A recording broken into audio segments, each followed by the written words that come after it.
Assalamualaikum warahmatullahi wabarakatuh. Waalaikumsalam warahmatullahi wabarakatuh. Innal hamdalillah nahmaduhu wa nasta'inuhu wa nastaghfiruhu wa na'udzu billahi min shururi anfusina wa min sayyiati a'malina. Man yahdihillahu fala mudilla lahu wa man yudlil fala hadiya lahu. Fa ya ibadallah usikum wa iyyakum wa iyya bitaqullahi la'allakum turhamun. Qala ta'ala ya ayyuhalladzina amanu kutiba 'alaikumus syiyam kama kutiba 'alal ladzina min qablikum la'allakum tattaqun. Jamaah Jumat rahimahullah, marilah kita tingkatkan ketakwaan kita kepada Allah Subhanahu wa taala dengan menjalankan semua perintahnya dan menjauhi segala larangannya, yang dengannya kita menjalani kehidupan kita semata-mata untuk beribadah kepada Allah Subhanahu wa taala hingga akhir hayat kita. Jamaah rahimahullah, tidak lama lagi kita akan memasuki bulan suci Ramadan, yaitu bulan yang sangat istimewa dalam Islam. Bulan yang selalu dinantikan oleh orang-orang beriman, bulan yang di dalamnya terdapat banyak keutamaan dan pahala yang besar. Oleh karena itu, tema khutbah hari ini adalah menyambut bulan suci Ramadan dengan penuh gembira. Mengapa harus dengan gembira? Karena bulan Ramadan adalah tanda kasih sayang Allah kepada hamba-Nya. Allah masih memberi kita kesempatan untuk beribadah, memperbaiki diri dan menghapus dosa-dosa kita.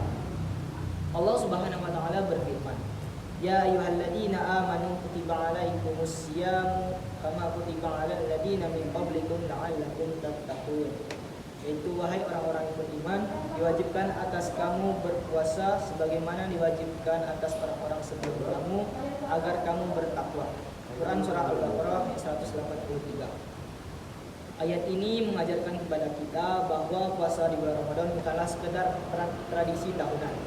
Puasa adalah perintah Allah dan tujuannya yang sangat mulia, yaitu agar kita menjadi orang yang bertakwa. Jamaah rahimahullah, ketakwaan itu bukan hanya terlihat saat kita berada di masjid, tetapi juga terlihat dalam kehidupan sehari-hari. Misalnya, jujur dalam bekerja, amanah dalam bertugas, menjaga lisan dari ghibah dan fitnah, serta menjaga perbuatan dari hal-hal yang dilarang oleh Allah. Dan bulan Ramadan adalah latihan besar untuk semua itu. Rasulullah SAW ketika Ramadan akan datang, beliau tidak pernah mengeluh. Justru beliau memberi kabar gembira kepada para sahabatnya. Dalam sebuah riwayat hadis disebutkan beliau bersabda, "Atakum Ramadhanu syahrun mubarak." Telah datang kepada kalian bulan suci Ramadan, bulan yang penuh berkah. Hadis riwayat Ahmad.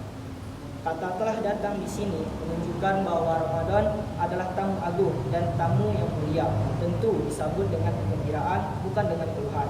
Namun sayangnya sebagian orang ketika Ramadan dengan datang justru mengeluh, wah puasa lagi, siang hari capek, jam kerja terasa berat, dan lain sebagainya. Padahal Ramadan hanya datang sekali dalam setahun. Bahkan belum tentu tahun depan kita masih diberi umur yang panjang untuk bertemu dengannya.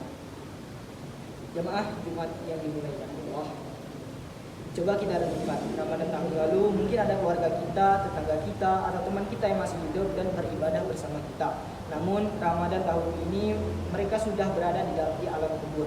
Mereka ingin kembali ke dunia walau hanya sehari untuk beristighfar dan bersujud kepada Allah. Tetapi kesempatan itu sudah tertutup, sedangkan kita masih diberi kesempatan. Maka apalah alasan kita untuk tidak gembira menyambut Ramadan? Allah Subhanahu wa taala juga berfirman tentang Ramadan. Syahrul Ramadan alladzi unzila fihi al-Qur'an. Bulan Ramadan adalah bulan yang di dalamnya diturunkan Al-Quran. Quran surah Al-Baqarah 180. Ramadan adalah bulan Al-Quran, maka sudah seharusnya bulan ini kita lebih dekat dengan Al-Quran. Kalau selama ini jarang membaca, Ramadan adalah waktu yang terbaik untuk kita memulai. Tidak perlu banyak, yang penting rutin dan ikhlas. Jamaah rahimahullah, menyambut Ramadan dengan gembira harus disertai dengan persiapan. Di antaranya yaitu yang pertama, bertaubat kepada Allah. Hal ini dikarenakan pada dasarnya dosa adalah penghalang ibadah, sementara taubat kepada Allah adalah langkah awal untuk membersihkan hati dan mendekatkan diri kepadanya. Dosa yang dibiarkan menumpuk dapat menjadi penghalang ibadah, membuat hati terasa berat, lalai, dan sulit merasakan kehusukan. Yang kedua yaitu saling memaafkan. Kenapa harus saling memaafkan? Sebab syarat utama taqarrub kepada Allah adalah harus bersih dari salah, dosa, dan kezaliman terhadap orang lain. Apakah dosa kepada keluarga bapak, baik ibu, bapak, istri, atau suami dan anak, serta saudara lainnya. Begitu juga bisa jadi kita banyak salah kepada teman kerja kita atau teman bergaul kita. Yang ketiga yaitu memperbaiki sholat. Hakikatnya sholat adalah tiang agama. Memperbaiki sholat adalah upaya menjaga kokohnya tiang agama dalam diri seorang muslim. Sholat bukan sekadar kewajiban, tetapi penopang utama keimanan yang menjaga hubungan hamba dengan Allah. Dan yang terakhir yaitu menjaga hati. Janganlah membawa dendam dan kebencian di bulan Ramadan. Menjaga hati adalah bekal penting dalam menyambut bulan Ramadan. Dendam dan kebencian dipelihara hanya akan mengeraskan hati dan mengurangi keberkahan ibadah. Jamaah rahimahullah. Satu lagi, jangan terlupakan bahwa Ramadan juga merupakan bulan kepedulian, bulan untuk berbagi. Ketika kita merasakan lapar, kita diingatkan bahwa ada saudara kita yang sering lapar sepanjang tahun. Maka berbanyaklah sedekah sesuai kemampuan kita. Dari sini kepedulian satu sama lain tumbuh dan berkembang di antara sesama, sehingga persaudaraan sesama muslim itu benar-benar nyata dirasakan. Kiranya cukup demikian yang bisa Khatib sampaikan, dan marilah kita berdoa agar Ramadan yang akan datang menjadi Ramadan terbaik bagi kita. Amin.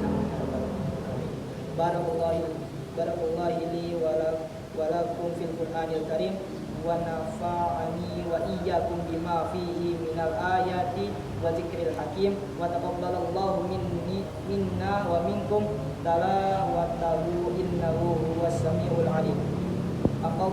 Aqulu qawli hada wa astaghfirullahal azim li wa lakum wa lisairil muslimina wal muslimati wal mu'minina wal mu'minati fastaghfirullah innahu huwal ghafurur rahim.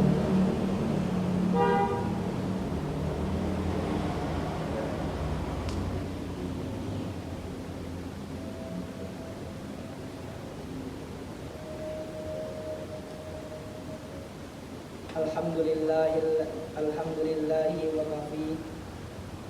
kafa wa usalli wa usallimu ala sayyidina Muhammadil Mustafa wa ala alihi wa ashabihi ahlil wafa wa ashhadu an la ilaha illallah wahdahu la syarika lah wa ashhadu anna sayyidina Muhammadan abduhu wa rasuluh. Amma ba'd, fa ya ayyuhal muslimun usikum wa nafsi bitaqwallahil azim wa'lamu annallaha amarakum bi amrin azim. Amarakum bis salati wassalami ala nabiyil karimi wa qala innallaha wa malaikatahu yusalluna 'alan nabi ya ayyuhalladzina amanu sallu 'alaihi wa sallimu taslima. Allahumma ighfir lil muslimina wal muslimat wal mu'minina wal mu'minat al ahya'i minhum wal amwat. Allahumma fa'anna al bala'a wal ghala'a wal waba wal fahsya'a wal munkar wal baghya was suyufal mukhtalifata wasyahada ila wal mihad ma dhahara minha wa ma batanna min baladina hada khassatan wa min buldani muslimina amma innaka ala kulli syai'in qadir. Ibadallah, innallaha ya'muru bil 'adli wal ihsani wa ita'i dzikril qur'ana wa yanha 'anil fahsya'i wal munkar wal baghi ya'idukum la'allakum tadhkurun. Fala dzikrullahil 'ali yadhkurkum wala dzikrullahil akbar. Qimus.